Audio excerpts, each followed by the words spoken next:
The fluorescent lights hum softly in the toy store, painting everything in shades of candy pink and plastic dreams. Shelves overflowed with smiling dolls, miniature kitchens, and sparkling boxes that whispered promises of happiness. In the middle of it all, a little girl stood perfectly still, her mittened hands cradling a Barbie doll as if it were made of glass. Her eyes shimmered with a hope too big for her tiny frame.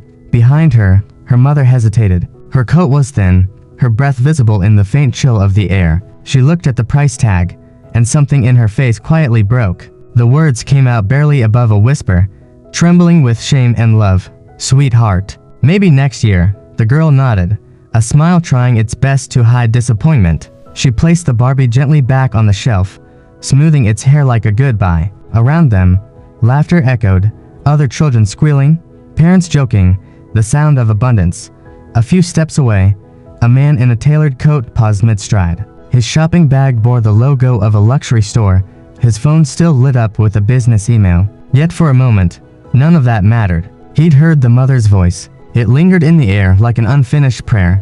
The mother reached for her daughter's hand. "Come on, honey."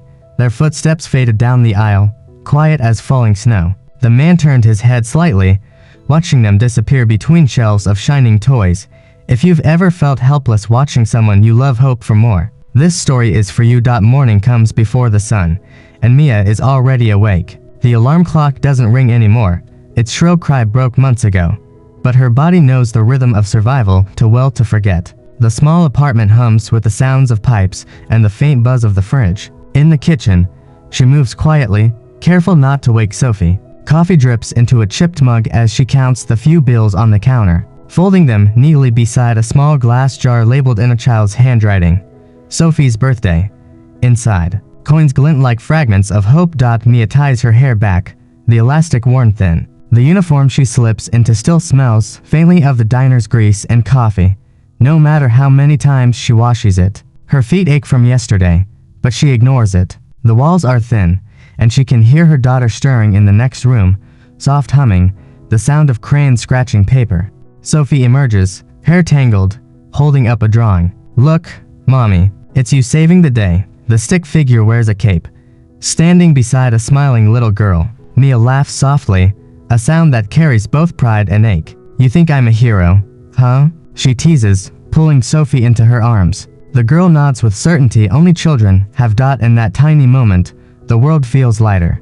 But outside, life waits, to jobs, overdue bills, and nights that stretch too long. Mia kisses her daughter's forehead and whispers, "One day, baby, one day we'll have more." The toy store was a universe of color, walls splashed with pinks and golds, glittering boxes stacked like treasure chests, laughter echoing from every corner. Children darted between aisles, clutching stuffed animals, begging parents for just one more toy. Somewhere, holiday music played, cheerful and bright, promising joy to anyone who could afford it. But to Mia, the brightness felt almost cruel. Each gleaming box seemed to whisper reminders of everything she couldn't give. She trailed behind Sophie, her worn winter coat brushing against displays of sequin dresses and dollhouses bigger than their kitchen table. Her gloved fingers brushed the coins in her pocket, a habit, a silent count of what little they had left. Sophie's eyes sparkled as she pointed to shelves lined with dolls, each one more beautiful than the last. "Mommy, look, this one has a puppy." Mia smiled, though her chest tightened. "She's lovely, sweetheart," she said, voice soft, steady, the way one speaks while holding back an ache. Outside, the wind clawed at the windows, pushing flurries of snow against the glass. Inside, the air smelled of plastic and cinnamon-scented candles, the kind of warmth that mocked those who couldn't buy it. A few aisles over, a man in a tailored coat stood speaking sharply into his phone. "No, I said the year-end profits need to exceed projections," he muttered, pacing past the pink display aisle. His name was Mr. Harris, though Mia didn't know it yet. His tone carried authority, his shoes clicking like punctuation against the polished floor.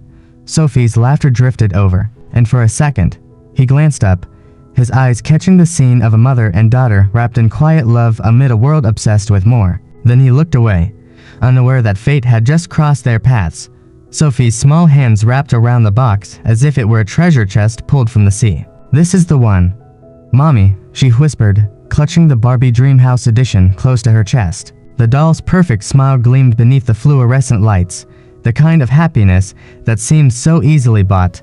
If only life worked that way, Mia's breath caught. She turned the box over, eyes darting to the small white sticker in the corner. The number printed there struck her like a slap. $69.99. Her fingers trembled as she set the box down, trying to steady her voice. "Sweetheart," she began, forcing a smile. "Maybe something smaller this time." Sophie tilted her head, confused. "But, it's the one I dreamed about." The words were innocent, but they sliced through Mia's heart. She knelt down, so they were eye to eye, and brushed a curl from her daughter's cheek. "I know, baby, but mommy can't afford it right now." Her voice cracked on the last word dot around them. The line inched forward. The cashier pretended to scan items, eyes flickering toward them, then quickly away. A couple behind them sighed loudly, shifting their shopping bags in annoyance. The sound of their impatience pressed against Mia's chest. Sophie blinked back tears and smiled. That brave, two old smile children wear when they don't want to make things harder. "It's okay, mommy. Maybe next year," she said softly, returning the Barbie to its shelf. A few aisles away, Mr. Harris paused mid-conversation. His call about quarterly earnings faded as he watched the scene unfold. The small heartbreak, the quiet dignity, the love that asked for nothing. Something in his chest tightened, an echo from a life he thought he'd left far behind. The apartment was quiet except for the hum of the old heater and the soft sound of Sophie's breathing as she nestled under her blanket. The single light bulb flickered, casting a golden halo around her small face. Mia smoothed the covers, her fingers brushing against the edges of the faded comforter. It had been Sophie's since she was a baby, pink once, now a gentle, tired blush. Sophie's eyelids fluttered open. "It's okay, mommy," she whispered, her voice like the rustle of paper. "I already have the best gift. You." The words caught Mia off guard. For a moment, she couldn't breathe. She smiled quickly, swallowing the lump that rose in her throat. "Oh, sweetheart." She kissed her daughter's forehead, holding that tiny body a second longer than usual. "Sleep, baby girl. Tomorrow's a new day." When Sophie's breathing slowed into dreams, Mia sat in the darkness for a while, watching her. The shadows moved across the walls, long and silent, the kind of quiet that doesn't comfort, it weighs. She stood and walked to the bathroom, where the cracked mirror waited. Her reflection stared back, tired eyes, the faint gray threading through her hair, a uniform she hadn't changed out of. The woman in the mirror looked older than her years. "Who even sees you anymore?" she whispered. Her shoulders slumped as tears slipped down her cheeks. Silent and steady. Outside, a siren wailed somewhere far away, then disappeared into the night. She turned off the light and leaned against the doorframe, whispering to no one, "I just wish someone would see us." The words lingered in the air like a prayer too fragile to rise. Somewhere deep inside, hope flickered. Faint, but still burning, the morning light spilled through the diner's front windows, painting the Formica tables in soft amber. The air smelled of coffee, pancakes, and exhaustion. Mia wiped down the counter with practiced rhythm, her movements quick but gentle, the same grace she used to soothe her daughter's hair at night. The door chimed. A gust of cold air swept in along with a man in a crisp coat and polished shoes. Mr. Harris scanned the room, clearly out of place among the chatter and clinking mugs. When his eyes landed on Mia, recognition flickered. Faint at first, then certain. She was the woman from the toy store, the mother who'd whispered, "Maybe next year." He took a booth near the window and glanced at the menu he didn't need. When Mia approached, her tired smile was automatic. "Good morning. Coffee?" "Yes, please," he said, his voice softer now. Black, as she turned to pour it, he watched her discreetly, the way she moved quickly between tables, how she laughed politely at customers' jokes but never stopped working. He overheard her talking to her coworker near the register. "I've been saving for a used bike," she said quietly. "Sophie's getting too big to walk everywhere." There was pride in her tone, not complaint. When Mia returned with the coffee, he folded his hands. "You know," he said carefully, "I think I owe your daughter a birthday present." She blinked, confused. "I'm sorry." He smiled faintly. From one parent to another, the diner seemed to pause, forks midair, the hum of chatter dimming around them. Mia opened her mouth to respond, but words failed her. "If you believe in second chances and unseen angels, keep watching." Mia's face flushed, a mixture of confusion and embarrassment coloring her cheeks. "You don't owe us anything, sir," she said, her voice firmer now. Pride ran through her words like steel. She'd spent years holding her little world together with that same resolve. She didn't take handouts, no matter how kind they sounded. Mr. Harris set his coffee down, the steam curling between them. Maybe not, he said gently, but someone once helped me when I couldn't afford my own daughter's gift. His eyes softened as he leaned back in the booth. I know that look, the one you had in the toy store. The weight of wanting to give your child the world when all you have is a handful of coins. Mia froze. Something in his voice, raw and quiet, made her listen. He told her about the winter, years ago, when he was just another struggling father fixing cars in a cold garage, praying his little girl wouldn't notice the empty tree. A stranger came in for an oil change, he said, left without saying a word, but tucked enough money under my counter to change everything. I promised myself that day, if I ever had the chance to do the same for someone else, I would. She didn't know what to say. Gratitude and disbelief tangled in her chest. That's very kind, but I can't accept. He raised a hand, smiling. You already have. He placed a folded piece of paper under his saucer and stood up. Not everything is charity, Mia. Sometimes it's just a door, waiting for you to walk through it. When he left, the bell above the door chimed softly. She stared after him, unsure if the moment had been real. Then she lifted the saucer. Beneath it lay a neatly folded note, his business card, clipped to the top. Her hands trembled as she unfolded it. Mia, we need someone with your heart at our company's community outreach division. Full benefits, fair pay. Call me Monday. No cash, no pity, just dignity. Written in ink. Tears blurred the words as she whispered. Justice comes in the strangest ways. Weeks passed, and with them, a quiet miracle took shape. The first morning Mia walked into her new job, her hands trembled slightly on the door handle. The office wasn't grand, but it was bright. Sunlight spilling through tall windows, the hum of computers soft and steady. There was a desk with her name on it, a coffee mug waiting, and a vase of fresh daisies someone had left as a welcome. For the first time in years, she felt what safety might sound like, the gentle rhythm of stability. The hours were kind, the work meaningful. Each day, she coordinated community projects, helping struggling families find their footing. It wasn't just a job, it was purpose. She smiled more now, her laughter finding its way back into rooms that had long gone quiet. One afternoon, she returned from lunch to find a small, neatly wrapped box sitting in the center of her desk. The paper was gold with a silver ribbon tied in perfect symmetry. No tag, just a folded note taped to the top. Her fingers hesitated before opening it. Inside lay the Barbie Dream House edition, the very one Sophie had once held so dearly.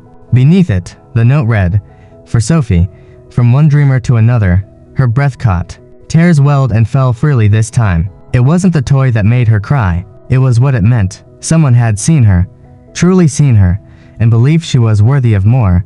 That weekend, Mr. Harris came by the diner with his daughter. She was about Sophie's age, curious and kind. The two girls giggled over milkshakes, trading stories as if they'd known each other forever. Watching them, Mia felt something mend deep inside. The quiet understanding that kindness could bridge any distance, any past, to families, once divided by circumstance, now shared laughter across the same table. And in that moment, it was clear, compassion wasn't about giving more, it was about giving meaning. A year later, the apartment glowed with the golden warmth of late afternoon. Balloons brushed the ceiling, a paper banner that read "Happy Birthday, Sophie," stretched across the wall, letters slightly crooked but full of love. The air was sweet with the scent of vanilla cake and the laughter of neighbors who had become family. Mia moved through the small space with ease, her smile no longer forced but effortless, genuine. Every sound, every giggle, every clink of plates felt like a hymn of gratitude. Sophie sat cross-legged on the rug, surrounded by a handful of gifts wrapped in bright paper. Her hair was longer now, her grin wider. She looked up at her mom and said, "Can I open this one last?" Her small hand pointed to a carefully preserved box, the Barbie Dream House edition. "The same one." Mia nodded, her throat tightening. The doll had stayed in its box all year, sitting on Sophie's dresser like a quiet guardian. Sophie peeled away the wrapping, though she already knew what was inside. When the doll appeared again, perfect smile, pink dress shimmering, she held it up proudly. "This doll, and just a toy," she said, her voice steady, her eyes bright. "It's a promise." Mia's breath trembled. She crossed the room and knelt beside her daughter, brushing a strand of hair from her face. "You're right, sweetheart," she whispered. "It's a promise that we're okay now." For a moment, time slowed. The light soft, the laughter distant, just the two of them framed in stillness and peace. Mia's heart swelled with something she hadn't felt in years, contentment. She looked around their modest home and realized it wasn't small. It was full. Full of love, second chances, and a kind of wealth money could never buy. The evening light faded into a soft glow, settling gently over the room where the echoes of laughter still lingered. The birthday candles had been blown out, the cake half-eaten, and Sophie now slept soundly on the couch, her Barbie cradled in her arms. Mia watched her from the doorway, her hand resting against the frame, her smile peaceful and full. The hum of the city outside was faint, distant, a lullaby of car horns and wind. For the first time in a long while, life didn't feel like survival. It felt like living. The memory of that winter day in the toy store drifted back to her, not as a wound anymore, but as proof that goodness still existed, quiet, watchful, waiting to appear when least expected. Sometimes, the greatest gift isn't what's inside the box. It's the heart that gives it. Mia turned off the last light, whispering a thank you to no one in particular, though maybe to everyone, to fate, to kindness, to second chances. And as the screen fades to black, a gentle voice lingers. What would you have done if you saw that mom in the store? Share this to remind the world that compassion costs nothing, but means everything.